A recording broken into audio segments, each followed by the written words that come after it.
like migration issues. So I will try to share my screen for my presentation, and yeah, I hope it will work, but in case, let me know if it's not.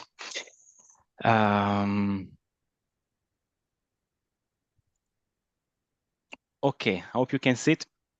So yeah, before start to go to the topic, I will just introduce very quickly like my organization, Forum Asia, or Asian Forum for Human Rights and Development. Is a regional based like NGO consisting of like 87 member organizations across 23 countries, like mostly in Asia. It's actually like Asia and the Pacific, and some of our main intervention work include protection of civic space, promotion of human rights-based approach to development, strengthening of human rights mechanisms, and then also protection of human rights defenders.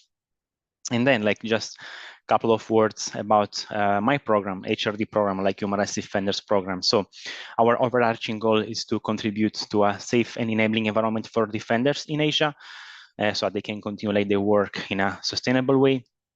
And we do so through like a series of activities, which normally we divide between activities which embodies like a preventative approach and activity with a responsive approach. Preventative approach include our research, documentation, capacity building, advocacy, and networking work, while responsive like action, which take place whenever there is a violation against HRDs, include our emergency assistance as well as temporary relocation mechanisms for like human rights defenders. I'll go fast on this because in the interest of time, I have many things to talk about, so I will just go fast on this, but I'll be happy to share more like later. Then, yeah, quickly moving like to the topic of like today's discussion: who are human rights defenders? The main reference I will be using is the 1998 UN Declaration about HRDs. I will share a bit more about normative framework later on, but for now, just want to share that human rights defenders, or like HRDs, are individuals or groups, communities, and of course also like NGOs who act peacefully to promote and support like their human rights, but also the human rights of other people. And like there are several different ways that this can be done. Like human rights activities can include like reporting violations, monitoring the environment, and so on and so forth. And yeah, there's many examples. I won't like go in details, but according to the UN Declaration of like HRDs, in order for someone to be considered as a human rights defender, they need to act in a peaceful way. So there can't be like resort to violent means. And then also it is necessary actually for human rights defenders to recognize the universality of human rights. So it's like it's not only human rights you work on, but also like all other human rights, because yeah, they are like indivisible and like inherent. Like so, yeah, it's this also another necessary criteria. And moving to the next slide, yeah, I don't have time like to share in detail about human rights HRD situation like in Asia, but as part of our like research and documentation work, we do some monitoring of situation of HRDs in the region, and every 2 years we release like a publication, which is like defending in numbers, as you can see here in the left part of the slide. So yeah, and also this QR code you can scan to access like the publication, and this will give you like some kind of analysis of like what's the situation of HRDs in the region, including, for example, the groups of HRDs who are most at risk, the violations who are the most common, who are the perpetrators, and so on in the whole Asia, based on our like documentation and analysis. And I will be happy to share this presentation later on. So if you don't catch it now, I'll be happy to share the presentation later. And for now, zooming in the situation of like today's topic, I will be talking about HRDs in third countries. This is like a broad definition to like include those who are considered themselves as a migrant, but also like HRDs who are like in exile, HRDs who are like have refugee status, who are seeking asylum, etc. So just to include all of them, I will just talk about HRDs like who are in third countries, so in countries different from like their home country. And I'll be sharing like this based on our experience and our like regular engagement with human rights defenders, like find themselves in this situation. Just to give some examples, I think good part of our work is to support and assist, for example, HRDs from Afghanistan who are based in Pakistan or like in Iran as a third country, or HRDs from Myanmar who are like settled in Thailand, for example. So based on like our work on that, we can definitely like say that there is a specific set of challenges that they face when they are in the third country. First of all, like financial, because like they have to leave their own country, which means like they have to quit their job. So there's like this like loss of income, which is coupled with like additional like expenses which come with the relocation cost and also with the living cost in the third country, as well as lack of employment opportunities for like many reasons. Then also like legal issues, which can be really like challenging. So having like a legal document can be like visa, like or other documents which like can permit them to stay in like in the longer term, and then also like of course residence permit, refugee status if they're like applying for it. Then a third cluster, let's say, of like issues related to the security, because like it happens quite often that human rights defenders, they are targeted in the third country where they are staying from like local authorities, the extremist group. They can be like an easy target, and the fact that they might not have like a legal status might make them even like more exposed. And then also it might happen that the challenges, that the threats are extended to their family members. It happens, for example, for like many Afghan defenders who have like their family members in Afghanistan. So like the Taliban are able to still target their family members, even though the HRD is like in a third country. And then, of course, like as a result of this, there's quite serious implication on well-being of human rights defenders, because like there's this, they live in this situation of like limbo for like prolonged time. So like there's this like layers of like uncertainty from like about like their future, but future also of like their family members, for example, their children who normally are prepared for education and so on, which can again like last for a long time, and then this can kind of like, yeah, of course, like serious implication on their well-being. And yeah, just for your reference, like there was like this side event which was held during the HRC session 55. So it was like in February, March, and Mary Laura, special rapporteur on the situation of HRDs, took part of this side event, who was just focused about situation of HRDs in exile. And like this is like a quote from like her intervention, was like a video message that she shared. Here I put the link for your reference. You can like yeah, have a look at the full video like later. Then the next slide, I would like to talk about the flip side to this coin, which is not anymore like HRDs who are in a third country, but HRDs who assist migrants.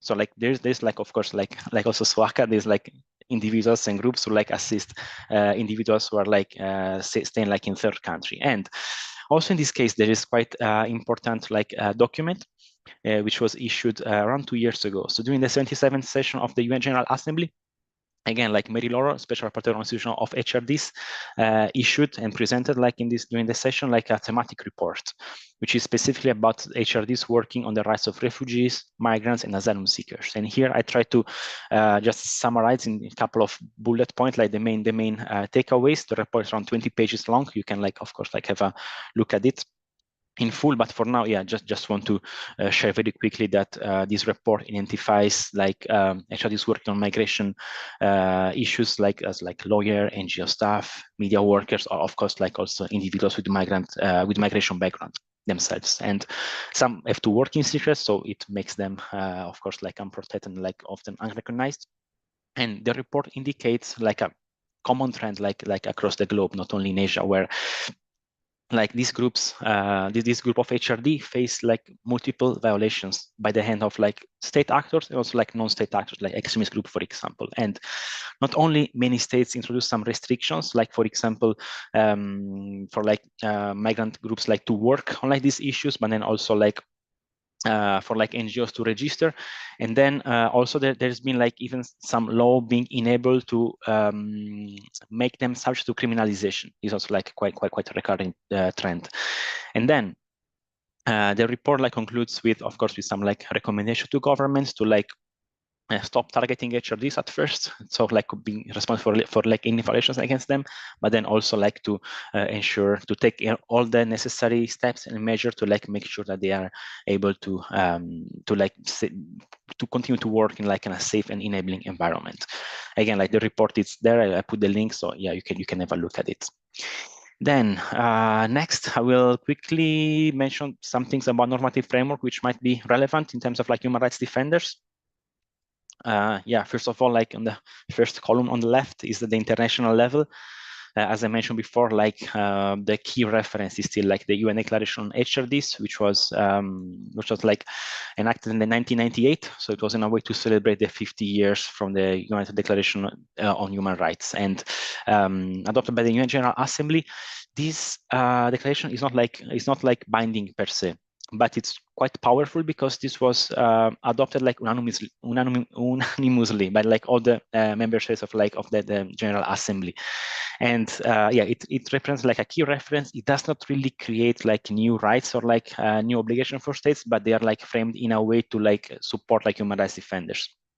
Then moving on to like national level and local level, I will briefly talk about some concrete examples from the region. First of all, like Mongolia. Mongolia is the first country in Asia to have like a national law dedicated specifically to the protection of human rights defenders. This law like was enacted in 2021, so a bit about 3 years ago, after like a lot of lobbying from CSOs and also by NGOs. And this law, the main thing of this law is like it provides like the creation of like dedicated committee, which is a committee of to protect human rights defenders. This committee is created within the National Human Rights Commission of Mongolia, which is the equivalent of like Komnas HAM for Indonesia. So there is a committee who is tasked with protection of human rights defenders, and for example, is in charge of receiving complaints from HRDs and do investigation on the violations against human rights defenders. Another example from Indonesia, actually, it's quite recent. You might be aware of like the 2009 law on environmental protection and management. Article 66 was about protection of human rights environmental defenders from any type of criminalization.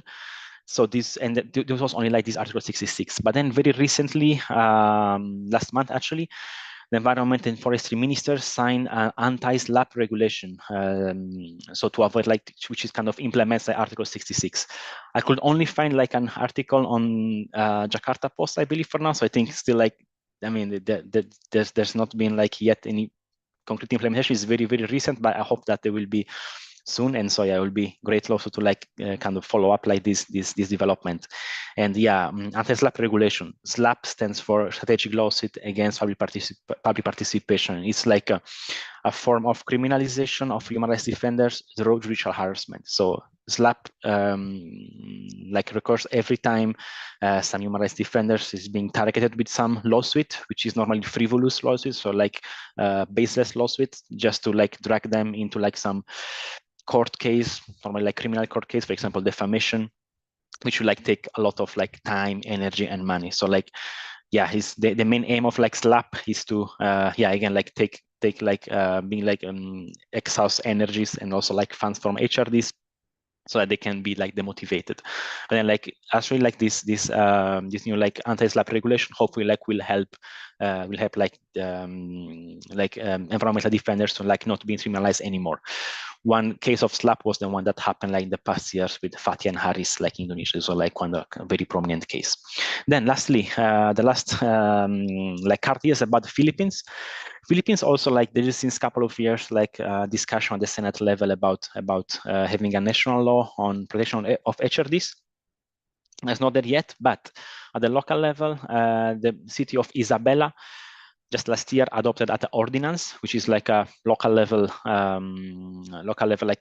like not legislation because it's not national, but anyway, like administrative intervention, where the city governments affirms like its legal and moral commitment and obligation like, to protect human rights defenders. So it's like a good practice, and I think like hopefully like more municipalities in the Philippines will like follow this example, so to protect HRDs at least at the local level. Then yeah, also like want to share that yeah, after the HRD 1998 like UN Declaration on HRDs, there has been also like a supplement document which was enacted like last year. This is named like Declaration on HRDs plus 25, so to celebrate the 25th anniversary of the UN Declaration. This was an INGO-led initiative which yeah create like this additional document, which I've linked here like on the slide. And yeah, Article 15 just talks specifically about like HRDs who are in third countries, and like aside from like stating like what are like their the challenges that they face, they are quite exposed, vulnerable to like violations. Also like calls against on states to guarantee like their safe passage, recognize their right to apply for asylum, and also provide them with visa and all other like legal support that they might need. Next, I will touch briefly on some of the protection mechanisms available for human rights defenders.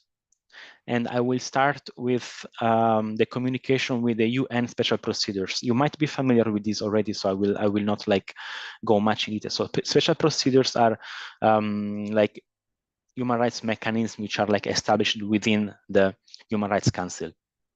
And they have like different functions, but like mostly like they monitoring and like report on like some human rights, some human rights issues, depending on their like specific mandate, which can be like a thematic mandate or like country mandate. So here I put like on the bottom of the slide like a full list of special procedures, and then like for what concern our discussion today, the most important of course is like special rapporteur on the situation of human rights defenders.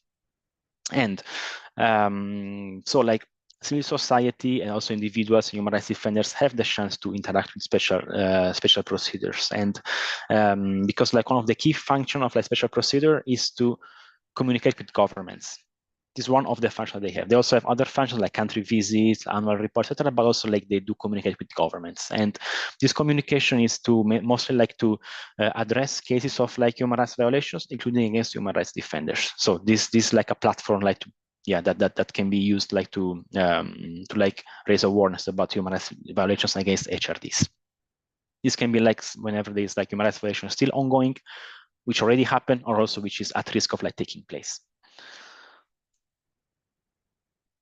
So it is possible, again, as I was telling before, it's possible to communicate with the special procedure, with a special procedure, special rapporteur on a situation of HRDs.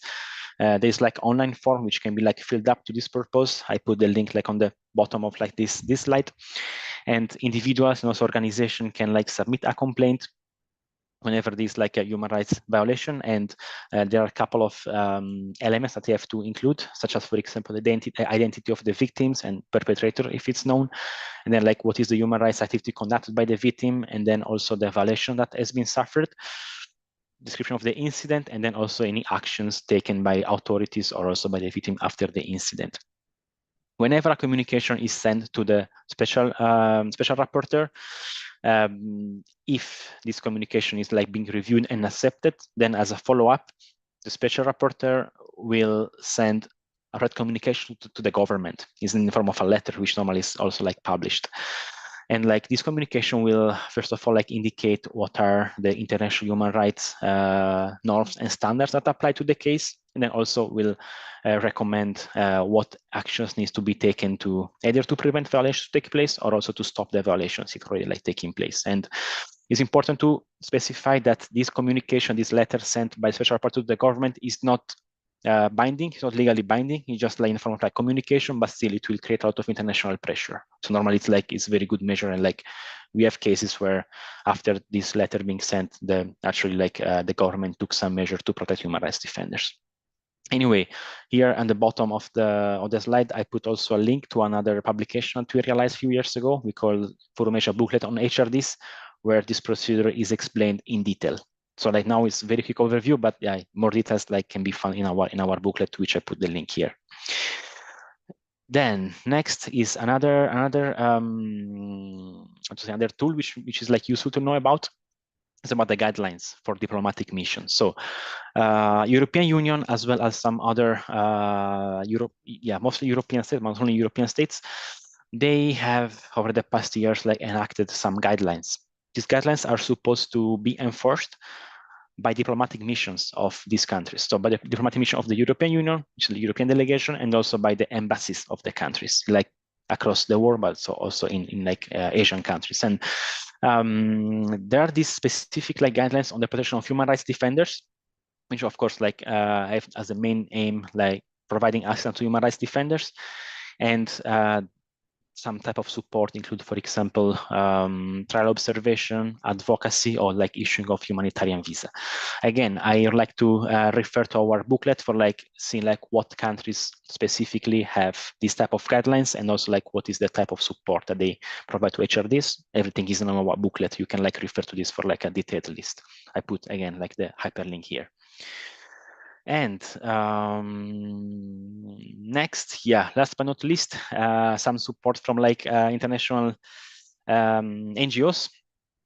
There are like a number of INGOs who work at the international level or at the regional level in Asia, who provide like support to Asian human rights defenders who are at risk. Normally, the support is in the form of like short-term financial support, which normally falls within like the scope of like emergency assistance, and also other grants to anyway like enhance the resilience of human rights defenders. Here I put just some of the main INGOs are providing this type of like rapid response to like human rights defenders. There's Urgent Action Fund, Asia and the Pacific, and then there is Frontline Defenders, Freedom House, Forum Asia as well. HRD program we provide this type of assistance, but then it's not like exhaustive list. Also, like I put at the end like other link to a like more comprehensive directory of INGOs was like might provide similar type of support. For example, there are some NGOs who provide support specific to like media workers, who are not put here, but it's still like on the list. And yeah, I think this is the last slide of my presentation. I think I made it in less than 30 minutes. I was a bit afraid with the time, so yeah. That's it from me, but I know there's a Q&A later. I'll be more than happy like to reply to any questions about this presentation or like even beyond that. And again, I already shared with SUAKA colleagues this presentation, but after the webinar, I will be happy to share with participants if helpful. Again, also because most of the things I mentioned like have some hyperlink to other external sources. So yeah, this might be relevant at a later stage. So yeah, I'll stop it here. I also stop my screen sharing. And yeah, over to Mutassin, for the continuation. Thank you so much. Thank you so much, Brother Valero, for the sharing this useful information. And yeah, definitely we learn a lot about what you have been doing within your organization. And yeah, it would make sense if at the end of this session, share the document with SUAKA, and then SUAKA would share it with the other participants. Thank you so much. And now, guys, we're going to have our second session, which is going to be with, Rahima. So Rahima is a refugee paralegal living in Indonesia. She will be sharing the women protection of refugees in Indonesia and as the work of her advocacy. Rahima, the floor is yours. Thank you, Brother Mutassim. Is my voice clear enough? Yes, clear for me. Okay. Hello, everyone. Good afternoon. My name is Bibi Rahima Farhandus. I am from Afghanistan. I have been living in Indonesia since 2014. I'm a paralegal based on community. Currently, I am Sisterhood Advocacy Coordinator and volunteer teacher and interpreter.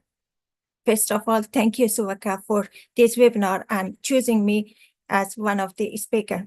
So today we are talking about human rights. Human rights are the basic rights and freedom that every person is entitled to simply because they are human.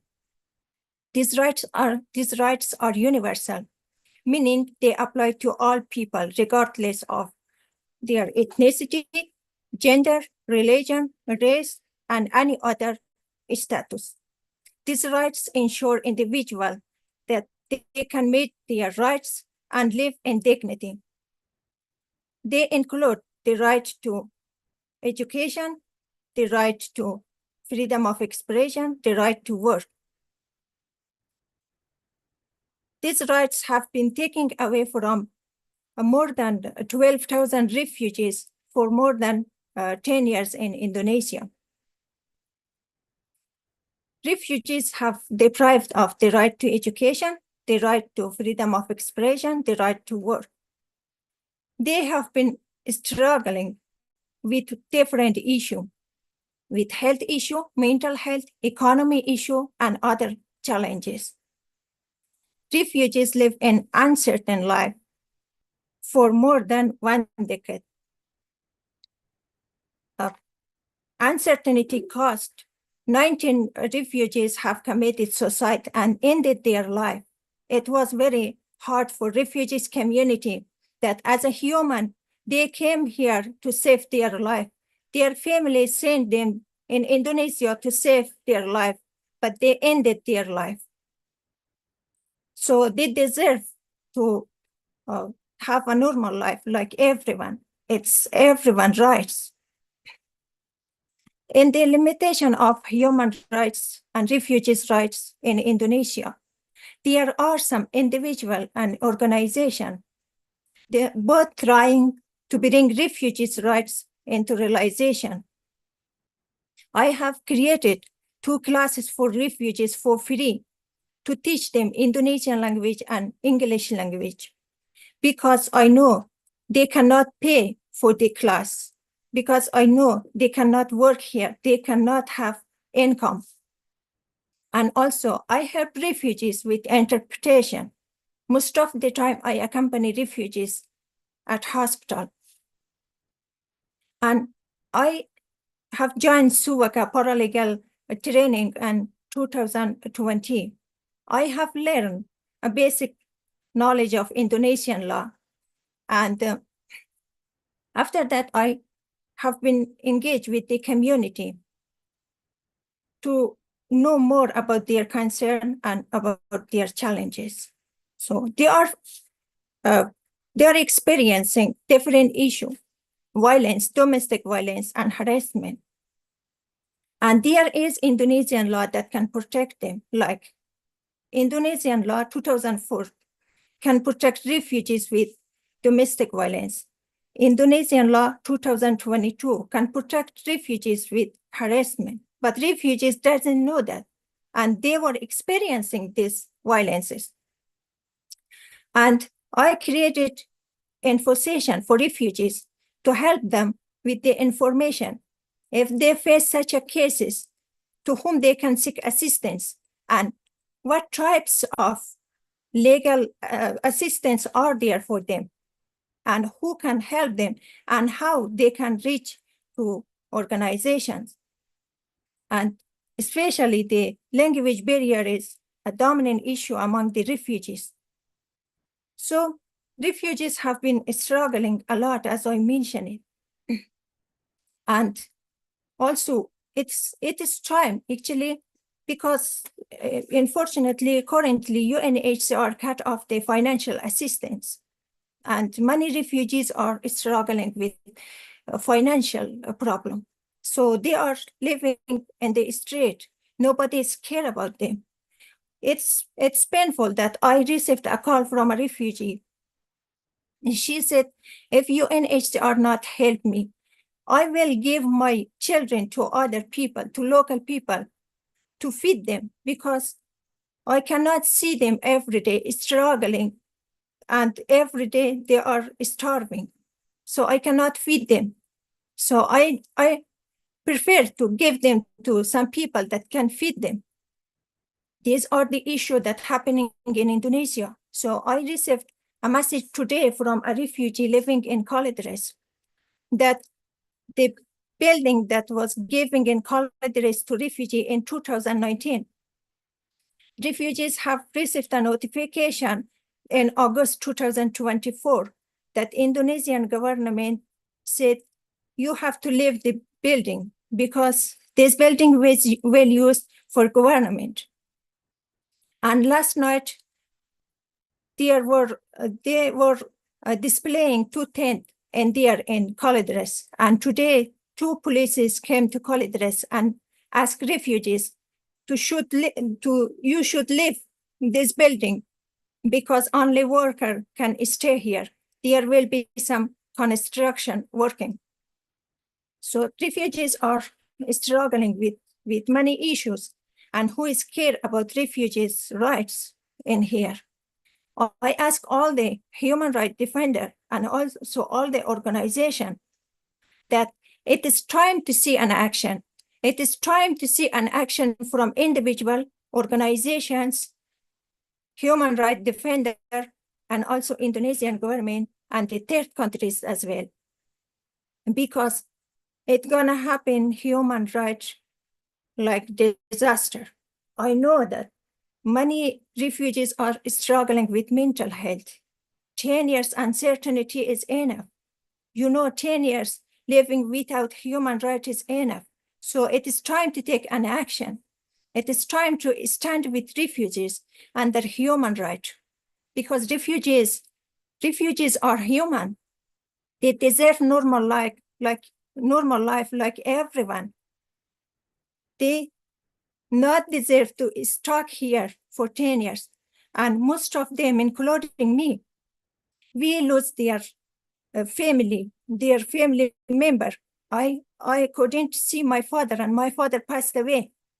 He hoped that he can see me once, but he couldn't see me once because I have been stuck here for 10 years. It is really painful.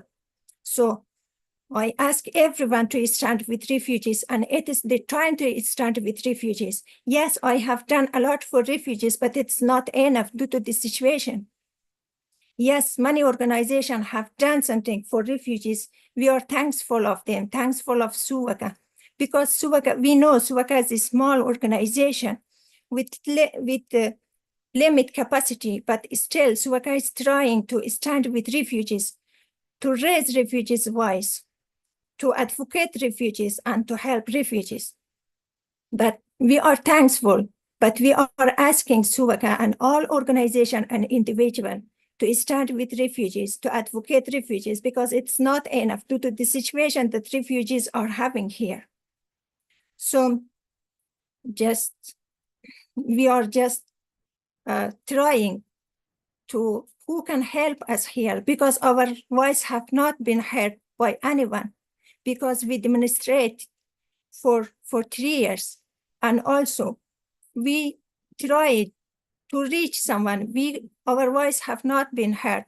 Your voice is powerful, and we need your help and support to stand with us. Thank to SUAKA, and thank to human rights defender, and thank to Brother Muhtasim as well. Thank to the participant. It's all for me. Yeah, Rahima, thank you so much for this presentation. And yeah, what you have shared is all true, that refugees have been facing so many difficulties in Indonesia, and they have less access to fundamental human rights, such as right to work, right to move, and so on. And yeah, I consider it as a clear message to the whole world, and it may one day, the refugee voices would be heard, and refugee problem, or yeah, at least be solved in the near future. Rahima, thank you so much for sharing all this information. Welcome. And yeah, and so guys, now we have reached to the our last but not the least session, which is which is going to be with Ali Riza Yawari. So our speaker is going to talk about a human rights defender, and yeah, he's a human rights defender, and I will be sharing his advocacy experience and challenges as well. So Al-Riza, thank you so much for being here today, and now the floor is yours. Go ahead. Thank you so much, Mutassim, and thank you so much, Valeria, for all the insights and information. I hope that can be the base of what I'm going to talk about. And also Rahima for sharing all the information, the pains and the suffering of refugees in this situation, including myself and other fellow refugees. It's going to be very short, very less for 30 minutes to talk about all So I thank so much Rahima for mentioning all. I try my best not to repeat what Valeria and Rahima said. I mainly touch upon the title of the talk, but that information is going to be very useful for the base of what we are going to discuss. So protecting refugees identified as human rights defenders is an issue that I so much thank SUAKA to bring it up. And it is very much being overlooked by other stakeholders in Indonesia mainly, and it has never been considered as an important issue. I'm going to have a very short, brief introduction of myself, just for everyone to know that what I'm going to talk about is a very much of living experience, as well as those things that I have seen in the surroundings of where I have been based and lived. And if we can go to next slide. Yeah. So my name is Aliraza Yawari. I'm from Afghanistan. I've been living in Indonesia since 2014. I sought asylum at a very young age as UMC in Indonesia. And as everyone knows, that Indonesia doesn't really recognize refugees, but it is mainly used as transit country for many years. It is supposed to be short, but it is taking very much long or forever. And they always claim that Indonesia is not committed to the International Refugee Convention. Over the years that I have faced several numerous challenges, including a prolonged detention of 5 years in Kupang. And following my release from detention center, I have lived in various cities across Indonesia, like Makassar, Surabaya, and Jakarta. And this all happened under the care program of IUM and the supervision by immigration authorities. My experience as a UMC in detention, very much coupled with precarious circumstances I endured, and that has influenced my path towards advocacy and activism. These challenges led me to take on the role of a community young leader and human rights defender, firmly and mainly committed to advancing refugee rights and to be a voice for protection of refugees, mainly in detention and all those places that are under immigration supervision. In the next slide, I'm going to talk about a little of my highlights on advocacy and activism that I have done throughout these years. This is only for giving a context of what I'm going to be discussing next. So this is not coming from nowhere. This is all based on experience and sitting and talking with people, as well as suffering from the lack of protection for refugee rights advocates. My journey as a refugee rights advocate and activist started from the detention time, where due to being stuck behind the very tall walls, closed doors and bars of the detention, as well as the denial of refugees being accessing to formal education in Indonesia. So I decided so much to look around and educate myself, to self-study and try to see what I can do. That led up to initiating a learning community within the detention center and expanding it to further cities. And then I have been volunteering as community interpreter, community representative, and usually mediating between immigration, UNHCR, IOM, and other stakeholders with the refugee community who usually lack language. And this is the main barrier for their communication.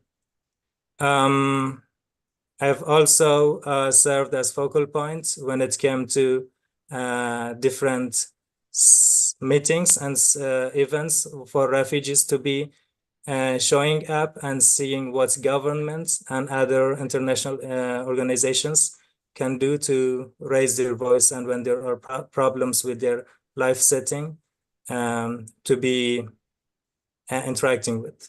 So as my advocacy work grew, I used to be thinking of growing into what and how I can pass these messages to more public, raising awareness and so on. So I try to use different medium like writing, public speaking, filmmaking, all for the purpose of raising awareness. to Indonesian community, to our refugee community, and beyond to international community. I published my book. I made several documentary films which were published in several and screened in several festivals. I've also attended university events, conferences, and forums that to kind of raise refugees issues and advocate for refugees' rights, which is usually in the bigger forums like the ASEAN forums and conferences. This is something very much of less attention, and really based on experience, nobody cares at all.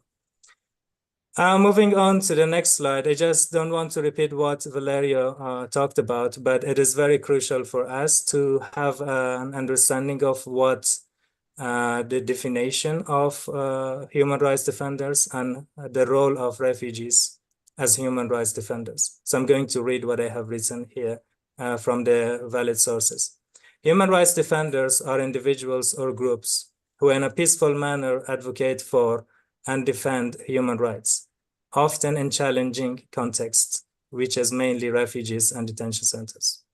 They work on a range of issues such as freedom of speech, the right to asylum, the right to education, gender equality, preventing arbitrary detention, social justice, and more. Human rights defenders often face threats, harassment, and violence due to their work. As refugees take on more active roles in advocating for their rights and the rights of others, they become human rights defenders, but often putting themselves at a very considerable risk.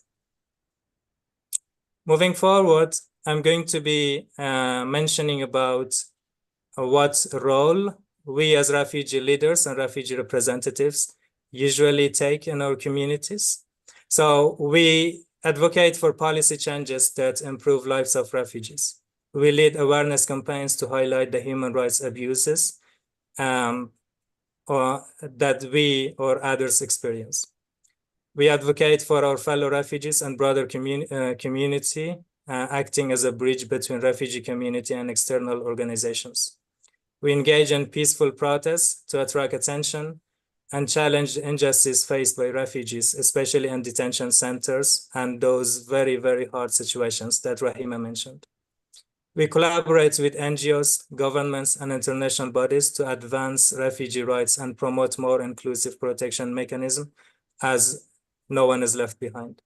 I have to also stress that this collaboration is very much individual and is very much risky when it comes to refugees with no status when doing it to and with international organizations. So despite facing significant human rights violations and abuse, refugees continue their advocacy and often putting them at risk. And we know that this resilience is very much vital, but is almost underappreciated. Moving forward, I have to stress that it's very much essential to mobilize refugee voices and involve international bodies to make meaningful changes.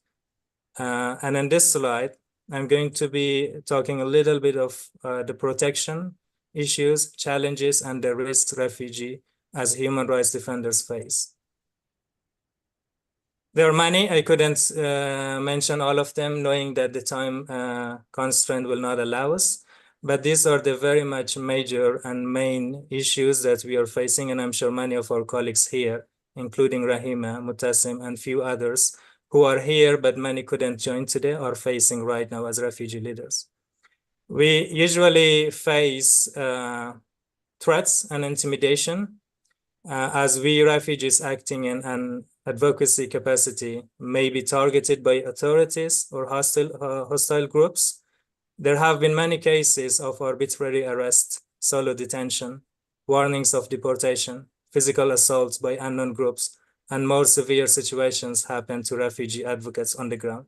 We have seen this a lot, and there has been very much few of them published on news. A second thing is lack of legal status. This is the area of SUAKA's expertise, where they have really advocated for this a lot, but it has never been really addressed because without legal protections, refugees are vulnerable to deportation or detention. Usually such pressures of detention or deportation warnings are forced on stopping demands of refugees. Either that comes to any basic human rights or livelihood or survival matters. And if I can say example on that is when refugees demand for better sanitation, clean water, hygienic access, they are so much pushed down because of their demands, and they are being warned by detention and arrest. Another thing is physical and emotional risks. Engaging in advocacy work often expose refugee human rights defenders to threats of violence and emotional stress. And the traumas left from such treatments intensify and stay lifelong with us. We don't also have to forget that we, as being refugees and always in the front line of our community's problems, we usually and sometimes have this community backlash as well. So within our communities, some activists face ostracism or bullying for their efforts to create change. Mostly the backlash raised from individual demand and interest, which may clash with the interest of a long-term solution. And this is so sad to say it, because individuals may look for rapid response, and this may affect the activists. Refugee human rights defenders always being on the front line is very much on the verge of becoming the victims in between, and they are being seen as evil in the eyes of both from the stakeholders and from the refugee community. So this is something very much crucial, and this is very much reported by refugee activists, but there has never been attention to. And last but not least, the cyberbullying. We know that digital harassment is becoming an increasing issue for refugee advocates, as there is easier and more intense way of attacking and insulting without being recognized or traced. So it happens a lot. Refugee leaders are often on the spotlight in social media and under attack of people out of frustration and at times of hatred campaign and xenophobia against newly arrived asylum seekers that we have experienced some months ago. Refugee leaders have been targeted so much by the public as well. Moving forward, I want to touch upon about the pushbacks against refugee human rights defenders. I try to use shorter information, but I think sometimes more explanation is needed. So please bear with me. Many refugee human rights defenders continue their works and advocacy despite significant pushback. For example, as a volunteer teacher, interpreter, and community organizer, I myself often faced boycott from the community, isolation, the backlash, and even physical threats. Additionally, advocating for refugee rights sometimes complicates resettlement efforts. As certain authorities and organizations, let's name them as IOM and UNHCR and the government, view outspoken refugees as very resilient or even sometimes rebels and overlook their effective work. And they exclude them and keep them at the end of the list. This is very much crucial, and I'm sure many of the refugee leaders at this panel will relate to this problem. This pushback also affects others, such as interpreters, volunteer teachers in the communities, community representatives, who often face challenges for their activism. So it is not mainly for the human rights defenders. Community representatives, like myself, play a crucial role in advocating for the rights of people. We often serve as a bridge between the community and external organizations. However, this visible role makes us the first to face backlash or threats. It is also essential that these community representatives receive adequate protection and support to continue their work safely and effectively. One of them is how we can balance monetary and voluntary spirit of work. Many refugees, including myself and my friends at this panel, face challenges of balancing volunteer work and financial necessity. While we want to support our communities, we also need to earn a living. It is crucial to establish structures that allow refugees to be compensated fairly for their advocacy work to prevent burnout and exploitation. This balance is essential to ensure that refugee human rights defenders can continue their work sustainably, so they do not quit because they cannot afford their life. While refugees often collaborate with NGOs and international bodies, these affiliations sometimes result in the exploitation of our ideas and labor without proper acknowledgement or compensation. This is a recurring issue that needs to be addressed. We must advocate for transparency and fair treatment when refugees work with organizations. Our contributions must be credited, valued, and compensated appropriately to avoid further exploitation. If we can move forward to the next slide. We also need to be seeing what are the challenges in providing protection for refugee human rights defenders, as well as how we can share these risks between refugees and other organizations. One of the major challenges faced by human rights defenders is the lack of clarity on protection mechanism. Valerio mentioned about this, but I want to talk about more in the Indonesia context. Despite the vital role that human rights defenders, advocates, and activists play, their protection is not really guaranteed. And the available protection mechanism to refugees is really vague and inadequate. While international frameworks exist to protect human rights defenders, they frequently fail to address the specific vulnerabilities that refugees face. And these refugee leaders are being mostly exposed to significant risks because of this. These gaps in legal protection create an environment where refugees already in very bad situations are at further risk of harassment, intimidation, threats, deportation, with little recourse to defend themselves. Another critical challenge is the exploitation of ideas and resources, which I discussed above. And also the refugees often collaborate with all these organizations, but then these organizations are really not allowed by the laws to support refugees when it comes to compensating their time and energy or standing for their rights if it comes to public advocacy. However, in many cases, the refugee leaders' ideas and contributions are not being taken into considerations. We have been seeing a lot of cases that refugee activists are being exploited. Their ideas are being used without the credit going to them.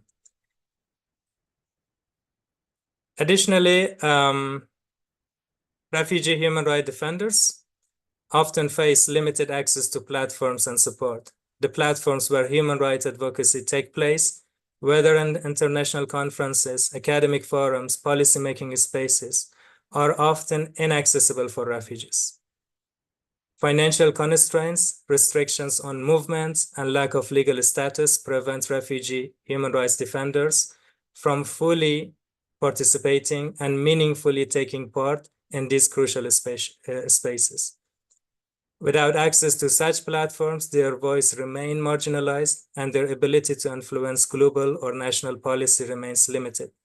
The absence of adequate financial and structural support further complicates these challenges.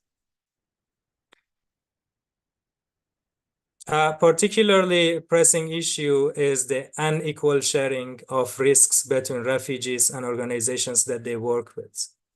Human rights defenders are frequently on the front lines, facing direct threats. Such risk of violence from different actors, surveillance from state authorities, and backlash from their community And in contrast, the organizations that partner with refugees often provide very, very, very less support, whether in terms of legal assistance, physical security, or advocacy for their long-term solution of resettlement or permanent protection when the risk gets too much and too great.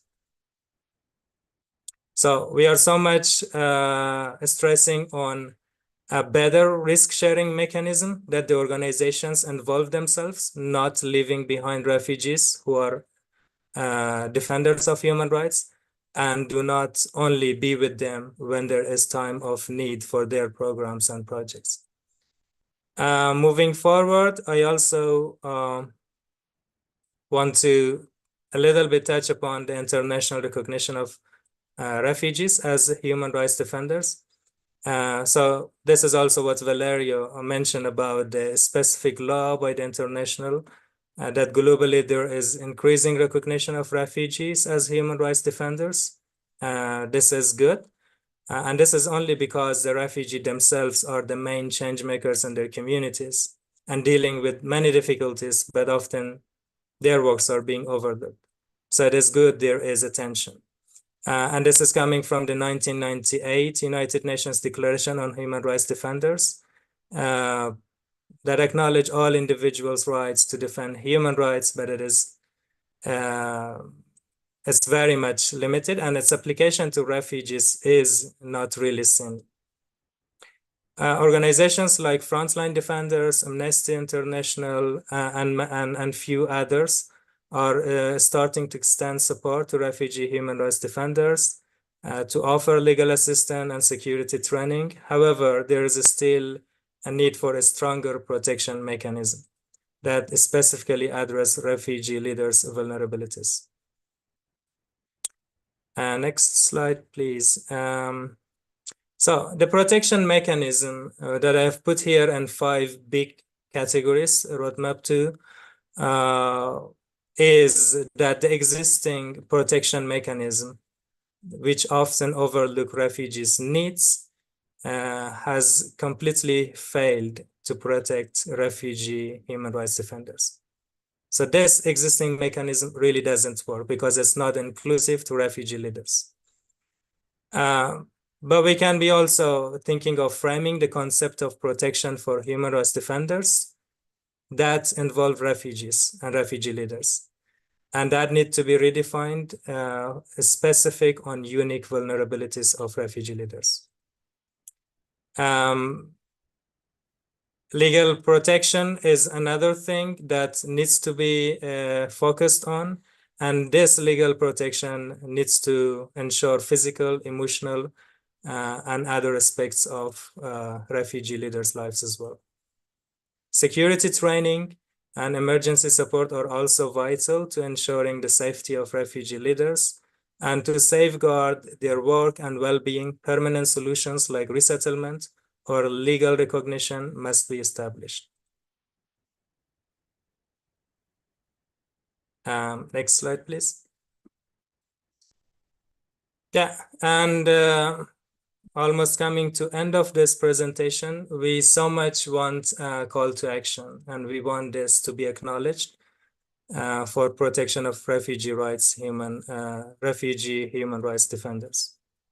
So to better protect refugee leaders, the global community needs to follow the points that I've mentioned, which is a summary of what I have been explaining. That is mainly to acknowledge our role, because refugees should be formally recognized as human rights defenders.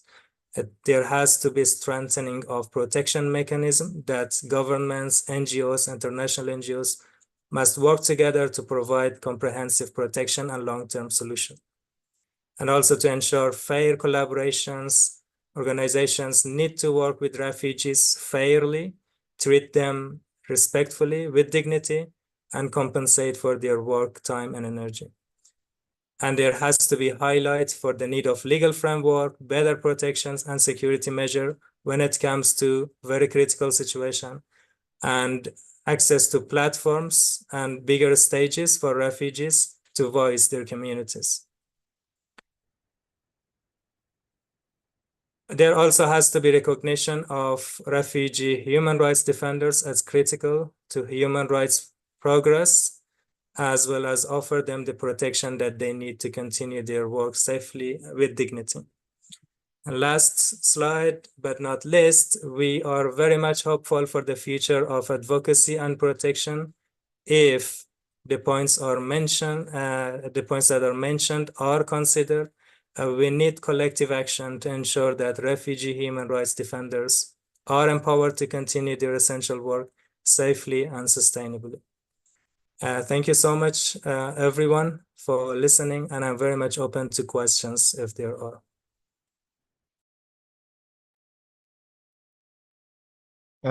Thank you so much, Ali Riza. I really liked what you have shared, and especially the points that talking about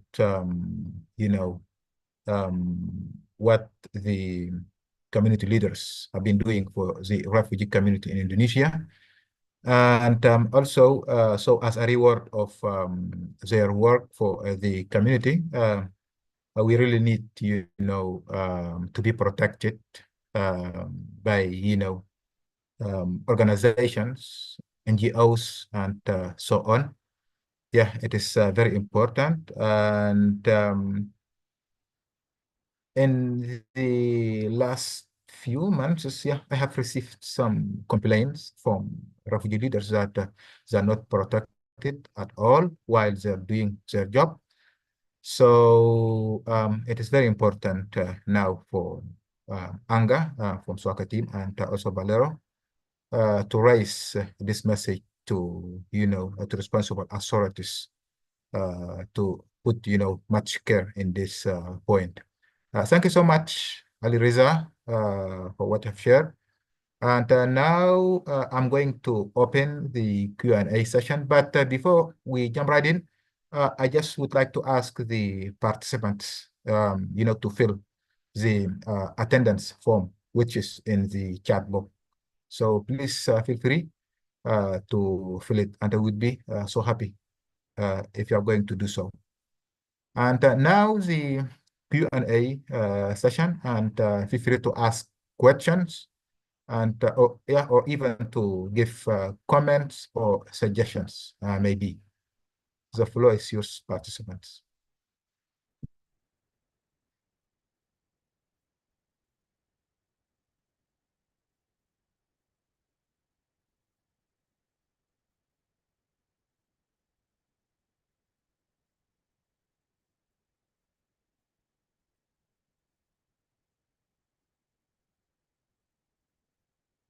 Just feel free to ask questions or even to give comments or suggestions.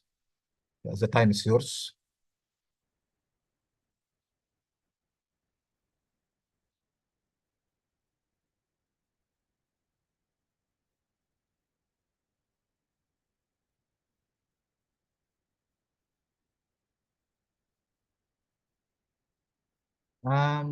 Okay, so I can go first, no problem.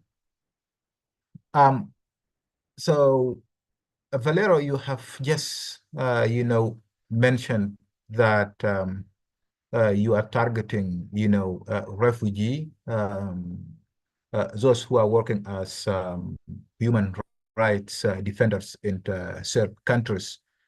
So as you know that even those who have already arrived to certain countries after the resettlement, so they still recognized as refugees until they receive the, let's say, the citizenship of those countries. So you're targeting, is it covering those who are those who have arrived to certain countries illegally, or just those who have arrived through a resettlement process? Hi, Mutasim. Thanks for the question. Thanks to let me clarify about this point.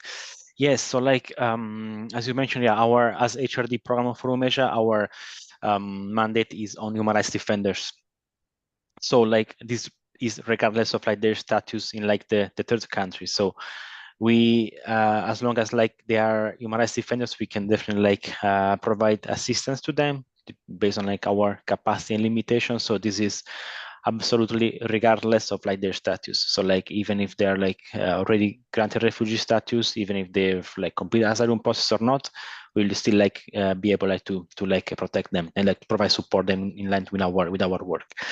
Of course, like we have also had some cases of HRDs who cross the country illegally, for example, like with like land crossing. Of course, we not encourage this. This like not like be ideal, but of course, like we also understand that sometimes it's very difficult situation. It's not their choice, and like it's just the only possibility that is needed that they have. So in this case, we might be able to like provide support, but yeah, just to say like in short, yeah, this is regardless of their status. So they don't need to be already like to already have like the refugee status. We can like I mean, we can definitely like provide support also if they don't have it, and as long as they are like in a third country, so in, yeah, exile or like not recognized, what it's like irrespective of this status. Thank you. Yeah, thank you so much. It's a very clear answer. And my next question is related to the communication, and I already mentioned to it. So you said that you had, some communications with the government, and one of them you may communicate it with Indonesian government related to RSD, related to human rights defenders violation, I think. So that's related to governments. So what about UNHCR? So did you, have you communicated with UNHCR related to this point as well? And also, did you open, discussions related to resettlement process, something like that? Okay, thank you for this second question. So our communication, like as INGO, normally we engage with the UN bodies. So like sometimes we can also try to communicate with government if on specific topics, like for example with Indonesia, I think we in the past we like sent a letter to the government about Fatian Haris case as part of like our advocacy work. But normally most of the times we communicate not with government directly, but with the special rapporteur. So under the UN, there's the special rapporteur on HRDs. So we communicate with the special rapporteur, and then it's a special rapporteur who communicates with government. He's much more powerful. It's like if we as an INGO communicate with government maybe will not care. But if the communication is coming from like a UN body, like a special rapporteur, then it's going to be like much more significant, right? So in the past, yeah, we have also sent some communication about some case of like Indonesian defenders. And in at least one case, the special rapporteur sent a letter to the Indonesian government, which anyways like is not normally is not really how to say, does not collaborate much. It's not like really cooperative, which is kind of like the trend in Asia, also other countries in like Southeast Asia, like Cambodia, Vietnam. Normally they not collaborate much, so they will not even acknowledge. They will try to be a bit defensive, So, but still, you do it for international pressure. So, like, it can be like an additional channel. Then, when it comes to like UNHCR, no, we don't really talk to them. Don't really that because it's beyond our mandate. So, as human rights defender program, we work with human rights defenders. If they are also migrants, then it's within our mandate. But like with migrants themselves, normally, yeah, this is like beyond our mandate. We don't have like the necessary expertise and also experience like on that. So we don't really interact with UNHCR like directly. And but when it comes to like the resettlement issue, since as mentioned like before, we are still like work with a good number of like human rights defenders who are like in third countries. I mentioned before like Afghan defenders who are either in Pakistan as a transit country, or also who are exiled in like European countries, and they face like a lot of like challenges with like getting like their life back in a way, and also like resume their work. So what we can do is what is like part of our like advocacy work is like to push governments, but I'm talking about mostly European Union governments to make easier process, like for like excited HRDs, like to get their visa and then like a longer and more sustainable stay, like refugee status or like citizenship, like in that country, and then also assist them with like employment opportunities, and then also help them with, for example, family reunification. The family members are still in Afghanistan and these things. So like, yeah, it's like a bit different work that we try to like coordinate to have like joint efforts. But yeah, hope this clarifies. Yeah, thank you so much for the answer. And my just last question to you is yeah, related to like so do you have an office in Indonesia or yeah, and also it would be good if you can share with me and also the participants, you know, your organization's address. So then they we would you know, we might communicate the organization if we are facing you know, such kind of problems. Yes, we do have an office in Indonesia, in Jakarta, which is not registered under like the Indonesia law. So it's like unregistered office. So we have like presence there. Also, we have like a team there, and I'm sure like SUAKA colleagues know that, because the invitation email to this like event was initially sent to like my colleague who is based in Jakarta. So yeah, I will be happy to share like a bit more via email. Like after this event, I will be share like in the email thread we used to communicate before. But yeah, we do have like an office in Jakarta, and yeah, I will share again the contact of my colleagues there. Thank you. Thank you very much, Valero. And we're still waiting for your questions, guys. And we have like 10 or 11 minutes. It's a time for you to ask questions, so just feel free to ask any questions that you have.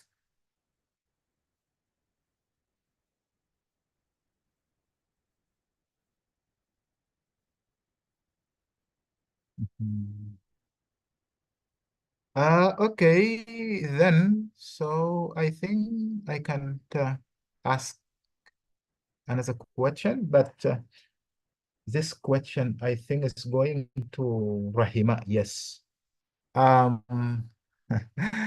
Sister Rahima, I know it's our work, not just your work, because we, you know, I myself as you know, refugee paralegals. But so you have just mentioned to you know, a terrible accident which has happened I think 2 months ago around UNHCR office. So if you remember a guy that who committed suicide, you said that you know, reported the case maybe, or you talked about and shared as well with NGOs and responsible authorities.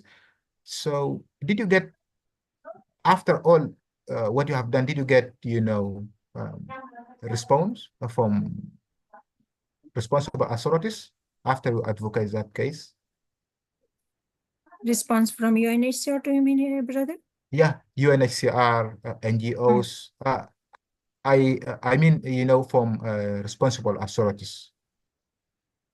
Actually, brother, I especially myself, I didn't report that case to UNHCR. Just I raised the case that to individually and with organization, and organizations also know as well about the case, about the incident that happened in front of UNHCR, that a young refugee committed suicide, and he cut his hands, and because he was there for long time, and asked UNHCR to help him with financial assistance or process his case. But after he was ignored by UNHCR and didn't get a proper response, so he cut his hands. And there was unfortunately no one to help him, and UNHCR sent him to post-Christmas, not took him to the hospital. So he maybe ignored and didn't go to post-Christmas, and he preferred to go back home. Sorry. On the way, go back home, he passed away. And they all know about that case, brother, but we didn't see a proper action from any organization or UNHCR. UNHCR, we know UNHCR don't care about such cases, because already before him, 18 refugees committed suicide. So yeah, it is normal for UNHCR.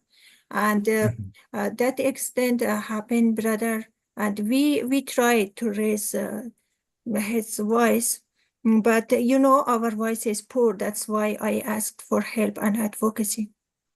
And I think SUAKA raised the case or some and posted some thing about him, but I didn't saw, but I have heard that SUAKA posted about him in social media, I think. That's all, brother. Yeah, thank you so much, Rahima, for You're welcome. a clear answering. There is a question in the chat book. It's a question from Anga.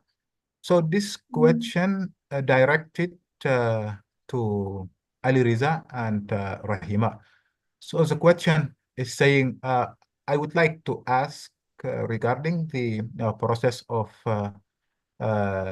including refugees itself in the protection mechanism as an HRD, which is conducted with NGOs like SUAKA. Do you have any specific strategies from your community perspective that CSO like SUAKA needs to take more specific attention in order to build a more collaborative environment on the HRD protection?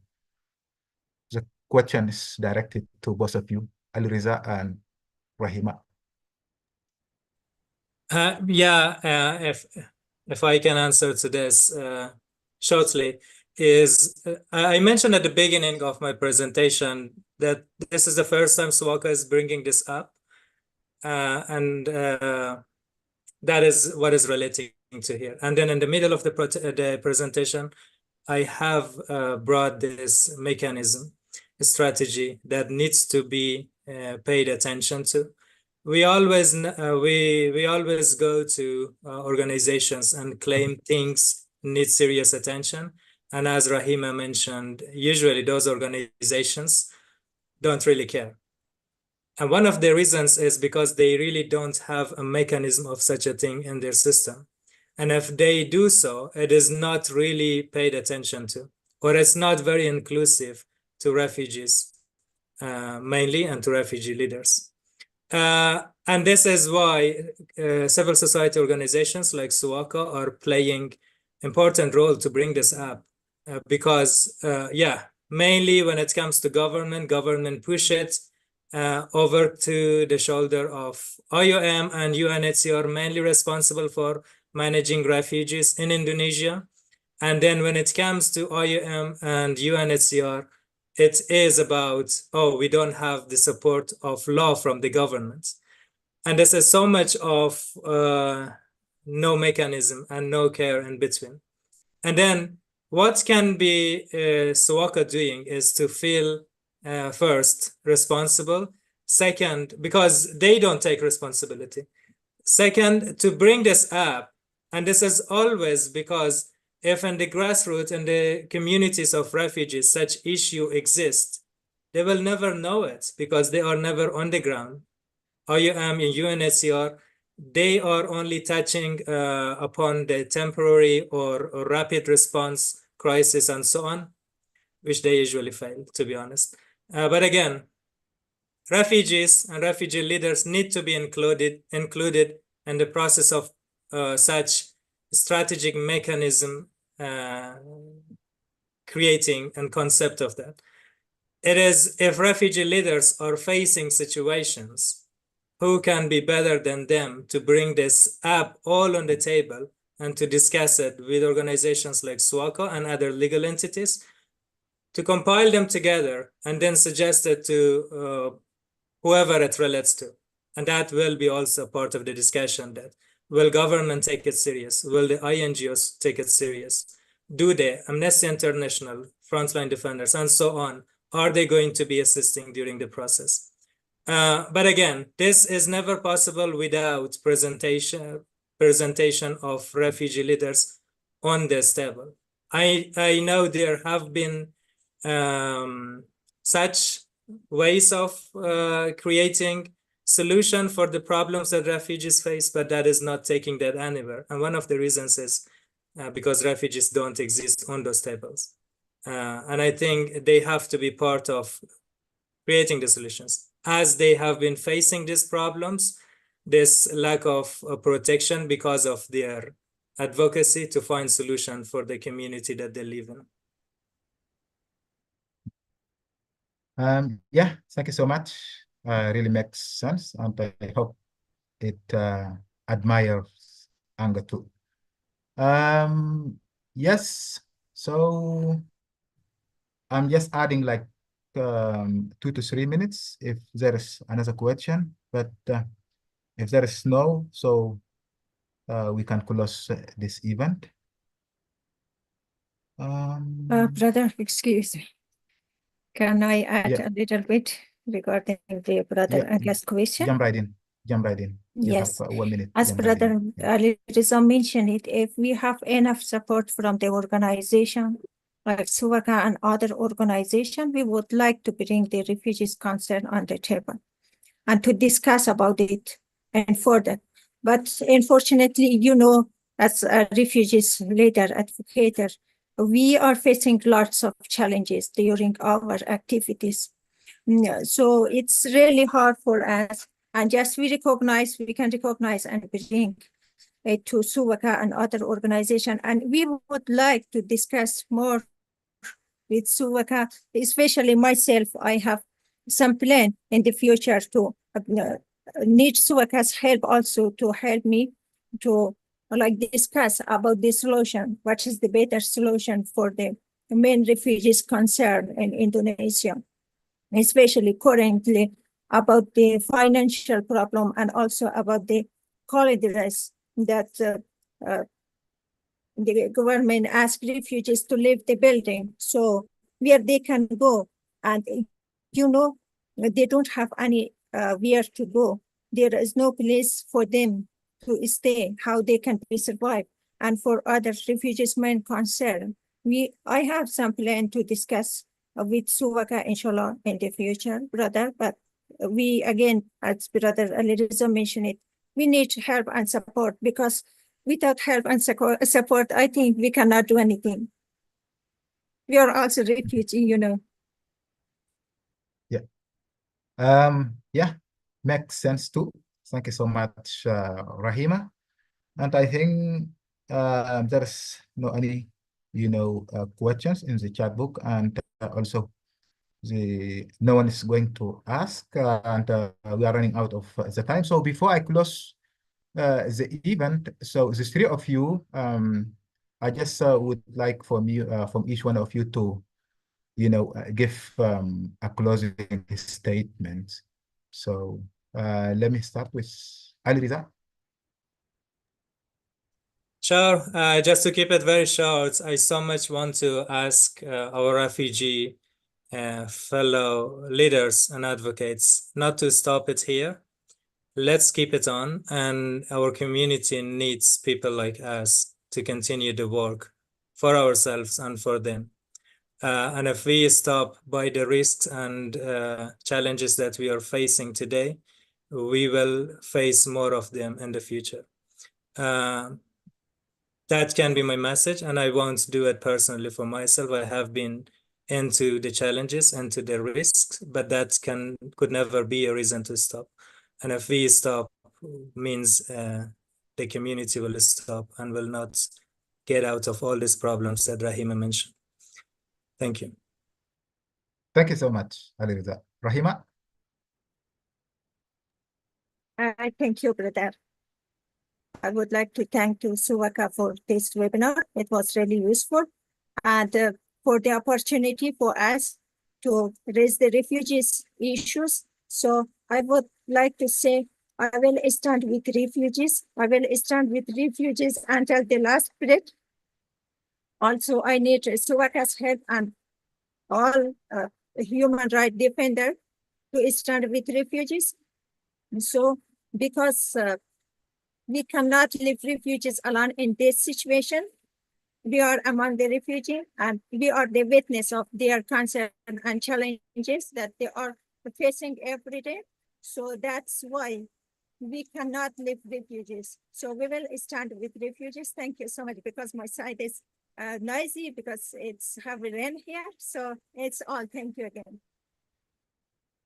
Makes sense too. Thank you so much, Rahima. And Valero, Leo, the floor is yours. Go ahead. Yes, thank you so much. And yeah, thanks again, SUAKA, for organizing this webinar. It was very informative for me at a personal level, and thanks so much to all fellow speakers. It was again also really inspiring to hear from you, how you find your way through the struggle, to do great work. So yeah, my word of appreciation to all of you. And then, since I believe both of you have stressed a lot on advocacy, just to stress again that also based on our experience, we found that the special rapporteur on HRDs, Mary Lawler, is quite attentive and responsive to compared to other special procedure mandate holders. So my personal suggestion would be to try advocacy also through her, because again she issued a specific thematic report on HRDs who are in third countries and also those who work with migrant groups.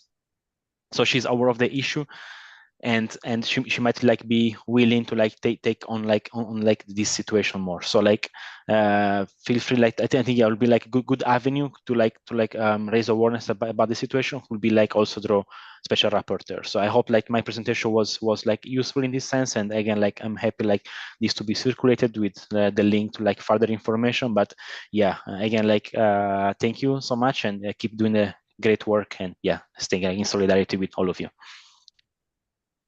Yeah, thank you, Valero, and it is really useful, your presentation. And that's it. It is the end of this session or this event. And now I just would like to thank SUAKA team very much for conducting, this event, and also thank you so much for the three of you, Valero, Rahima, and Aliriza, for what you have shared today. And also thank you so much, our participants. Thank you so much for joining us today. And I hope that you gained a lot of information, and that information, it might help you, in the future to survive in Indonesia as a refugee. Thank you so much. And that's all from my side, and see you in next event. Bye-bye. Thank you so much, everyone.